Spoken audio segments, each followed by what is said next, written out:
this module, let's talk a little bit about buffer overflows. Now, to make the case here, I want you to think about memory like an ice cube tray. Okay? What happens if you put too much water into a particular cube? Well, it overflows into another cube. Well, if each cube is a separate application or separate memory space, by manipulating one cube, you overflow or manipulate the integrity of another application. So let's take a little bit closer look at some basic concepts of buffer overflow. Well, we just talked about the analogy of the ice cube tray. What you can do is put a boundary check on what gets stored in memory.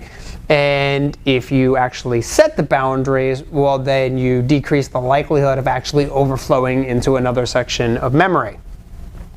You have to watch your commands like string copy, right? Because this is where we say, go get something, copy it, and put it somewhere else, and we move the memory around, okay, in terms of heaps and stacks. Also, you got programming vulnerabilities in themselves. So whether you're using C or C++ or whatever the programming language is, there are certain vulnerabilities within the way that the programming languages work within themselves. So just knowing that, if you can use better programming languages to actually achieve your objective, that's ultimately going to be the better route. Also, security guys are not necessarily programmers, and programmers aren't necessarily security guys.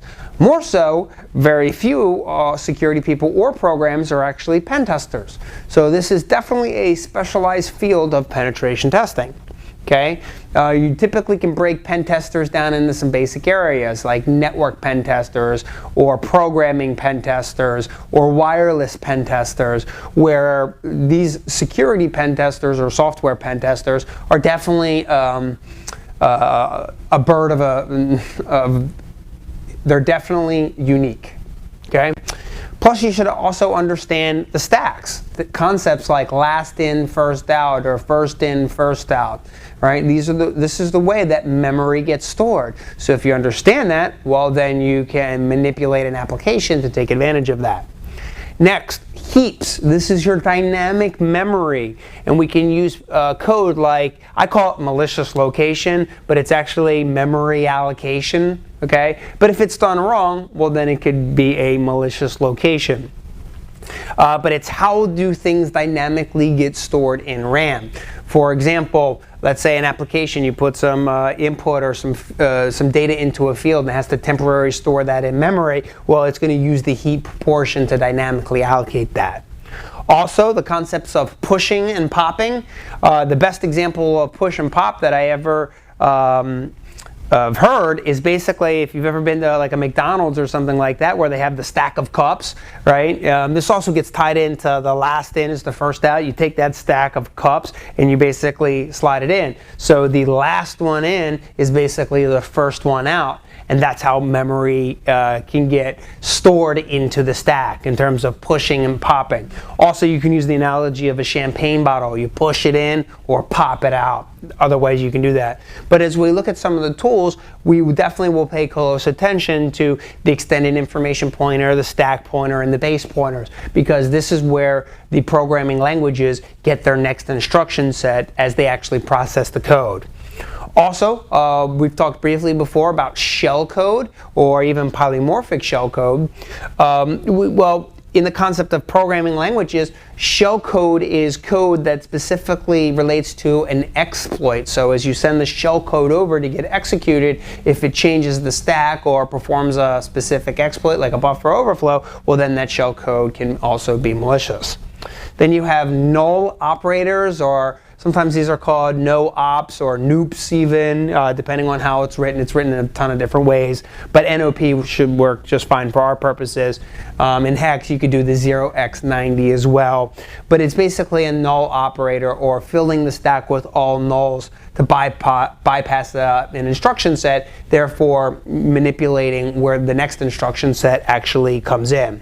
And then there's also the concept of smashing the stack, which is just layman's terms for creating a buffer overflow. So when we look at some of the hands-on examples, we're going to look at tools like Ollie and heap.exe and things like that. There's a handful of tools here that we can use to get the basic idea of how to manipulate memory and buffers and some programming language compiler techniques, and how to get information out of executables like bin text and things like that. So we'll look at a handful of the tools, but realistically, like I said, this is its own field. So basically, let's look at some countermeasures. Okay, what would you do to stop the penetration tester? Now again, this is high level, so one thing I would highly recommend is actually manually check the code in itself. Typically we try to rush things to market, so you get programmers to develop stuff, but they don't necessarily look at the security aspects of that, so there's really no really good manual auditing of the code. You may have heard a developer say, hey, great, that works, but very rarely will you hear a developer go, hey, great, that's secure. Okay? They think in terms of functionality, not necessarily security. So when you manually audit the code, also do it for security, not just functionality. Use good compilers or safe compilers, safer library support, depending on what programming your language you're using. Disable stack execution, if at all possible. Use runtime checking so that when the application runs, it gets checked. Design the application with security in mind, not just functionality. You can use things like stack guards, which as the executable is running, it detects like a buffer overflow and therefore stops it or prevents it. It's kind of like an intrusion prevention software for, executables, if you will. Also, restrict certain components of code or certain uses of it, like gets and string copy or malloc or whatever the programming objective is you're trying to achieve. There are certain things that you should restrict from using more so than others, or at least put a boundary check on them. And then if you're from the Windows land, you could use something like data execution prevention, which is really just a turn it on or turn it off component.